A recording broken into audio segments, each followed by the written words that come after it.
What's going on, guys? It's Greg here, aka NYPrepper. It is Friday, October 25th, 2024, and I have an emergency update to share with you guys. Right now it is 13:30 Eastern Time here in the United States, and we continue to see U.S. nuclear forces on very high alert. The last 2.5 days, the U.S. nuclear forces have transmitted over 150 nuclear attack options or targeting codes to nuclear assets, nuclear armed assets. This is extremely unusual. Late last night, we had another flurry of nuclear attack options and targeting codes being transmitted. And this afternoon, we have 2 nuclear war command and control planes in the air, and we have 2 bombers in the air. We have a B-1 and a B-52 airborne. Somebody sent me this picture from Sidney, Nebraska. This was 2 days ago on October 23rd. This is in western Nebraska, which happens to be an area where the U.S. has one of their missile fields at F.E. Warren Air Force Base. There's 150 nuclear missile silos in western Nebraska, and this appears like some kind of missile launch. So I don't know what this was. If you guys have any idea, let me know. If you've seen any other photos, let me know. If you live in western Nebraska and you saw something weird, definitely let me know. And yesterday morning, we had those high priority nuclear codes being transmitted, the Skymaster messages once again. Let me just play a clip of those for you. Skymaster, this is AGOG 363 on frequency 8992. Message of 14 groups follows. Stand by. Message follows. So you can hear him say Skymaster, Skymaster. He's addressing Skymaster. Skymaster, this is AGOG 363 on frequency 8992. Message of 14 groups follows. And late last night, we heard a number of nuclear targeting codes transmitted, and they were going nonstop for like 3 hours. So it's very possible that we are at DEFCON 2 since about 2.5 days ago when we started hearing these codes being transmitted. We could be at DEFCON 2 awaiting this massive Israeli decapitation strike on the Iranian regime and also on their nuclear facilities. And what you're looking at here is a B-52 nuclear bomber and a nuclear war command and control plane that were up in the air last night, all night long, which is extremely unusual. And we also had a large number of aerial refuelers go over to Europe and the Middle East last night. And the U.S. military confirmed that they transferred an entire F-16 squadron from Spangdahlem Air Base in Germany to the Middle East to the Central Command Area of Responsibility. So it's possible all of these refuelers that were going down to the Mediterranean were supporting those F-16s that left from Germany and were flying down to the Middle East. They had to be aerially refueled at some point because their fuel tanks are only good for about 1,000 nautical miles, which would take them to just the Mediterranean, but then they wouldn't be able to go much further, so they had to be refueled. So most likely all these refuelers that went down from the UK towards the Mediterranean were probably refueling those F-16s. But we had as many as 8 KC-135 Stratotanker aerial refuelers take off from the United States late last night, and they flew over the North Atlantic and landed in the UK. So the US is definitely moving a lot of military hardware, and here you can see all these KC-135s heading over the Atlantic. Most of them took off from Spokane, Washington, and Pittsburgh, Pennsylvania. Two massive aerial refueler bases are in Pittsburgh and Spokane. So here they are arriving in the UK. So something big is about to go down, guys. Get prepared.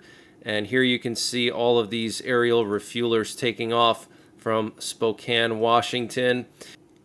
And before I get into more of the Middle East news, I wanted to just update you on some things here at home.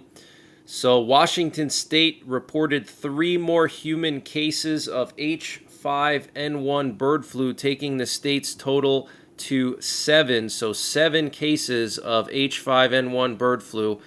And the U.S. State Department issued a worldwide caution for Americans abroad, advising them to avoid gatherings, even peaceful ones, following social media posts calling for demonstrations at U.S. and Israeli facilities globally on Friday. And according to Israeli Channel 12, Israel appears to have reached the height of its preparations for a potential strike on Iran. And Khan News is reporting that Israel's defense minister and the IDF chief of staff have approved new attack plans against Iran, and the IDF is now in a state of full readiness awaiting orders. Okay, so basically just waiting for the order from Netanyahu. And Iranian officials told the New York Times that the Iranian Supreme Leader Ayatollah Khamenei has ordered the Iranian military to develop multiple military plans for responding to an Israeli attack and to prepare for war with Israel. Iranian officials said if Israel inflicts major damage, the responses could include a wave of up to 1,000 ballistic missiles and escalated attacks by Iranian proxies in the region. And an Israeli defense source denied that the Iranian strike was delayed due to the leak of U.S. intelligence documents. Israel will decide the timing of the attack based on operational considerations, the source said. Okay, so Israel denying that the delay in the strike on Iran was due to the leaked U.S. intelligence. And part of Israel's operation against Iran will be through Jordan. The issue was discussed with U.S. and Israeli officials already. And Israeli Channel 12 said that the Israeli army is working to prepare the public for a possible Iranian response to the Israeli attack within a short period.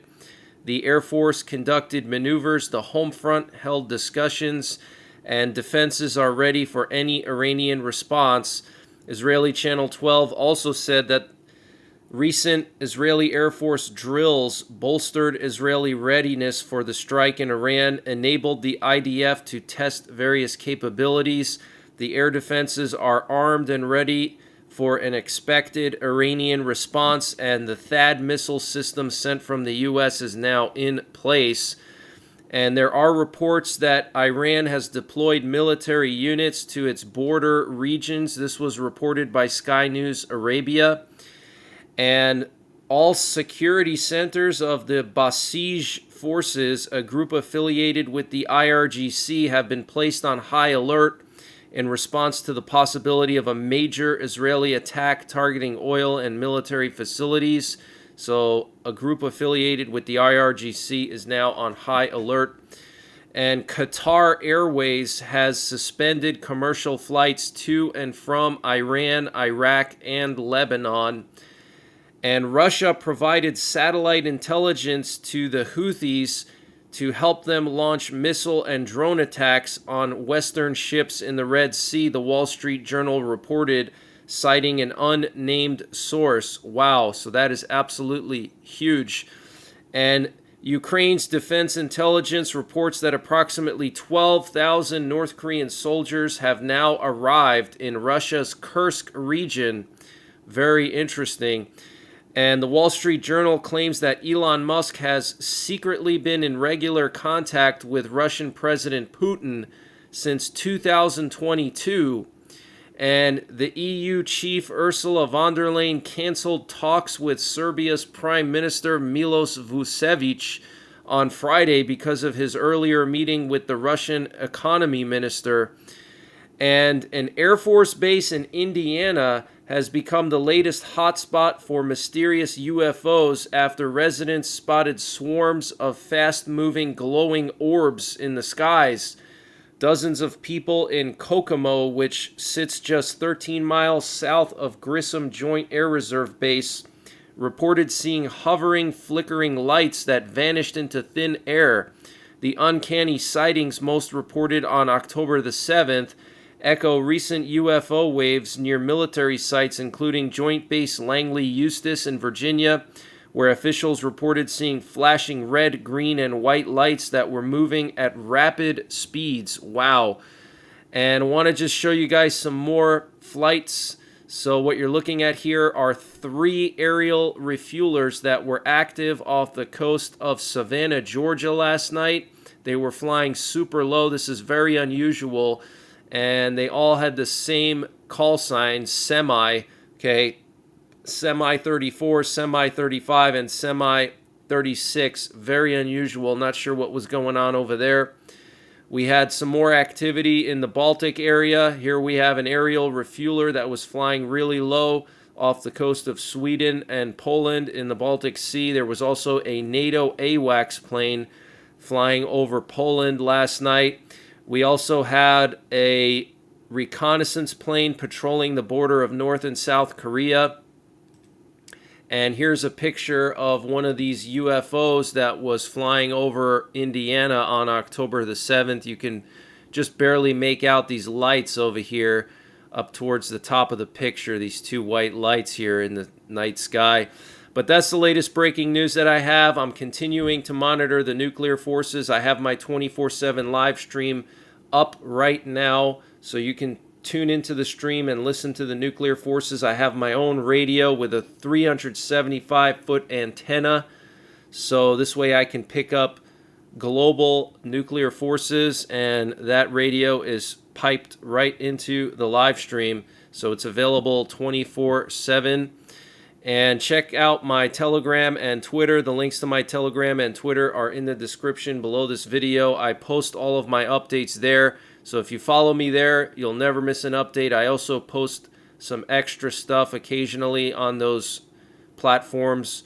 So follow me on Telegram and Twitter. My handles are NYPrepper1 on both of those, okay? And I might be back later on with another update if anything kicks off with Israel and Iran, or with North Korea and South Korea, China, Taiwan, Ukraine, Russia, NATO. I always go live, and I will go live. And I just want to remind you guys, the situation in Asia is really escalating, okay? North Korea put their long-range artillery on high alert. 700 pieces of artillery are now on high alert, and Kim Jong-un, the leader of North Korea, met with his nuclear forces and told them to prepare for war. And in China, they did 2 snap exercises near Taiwan in the last week. One exercise was to practice blockading Taiwan, surrounding it. And then also the president of China met with his nuclear forces and told them to prepare for war as well. So Asia could be like the dark horse. Okay, everybody's focusing on Israel and Ukraine. And then out of nowhere, boom, North Korea and China are going to make a move. Okay, so get prepared, guys. And until the next time, take care. God bless. And don't forget the 3 Ps. Prepare, practice, and persevere. Culinary out.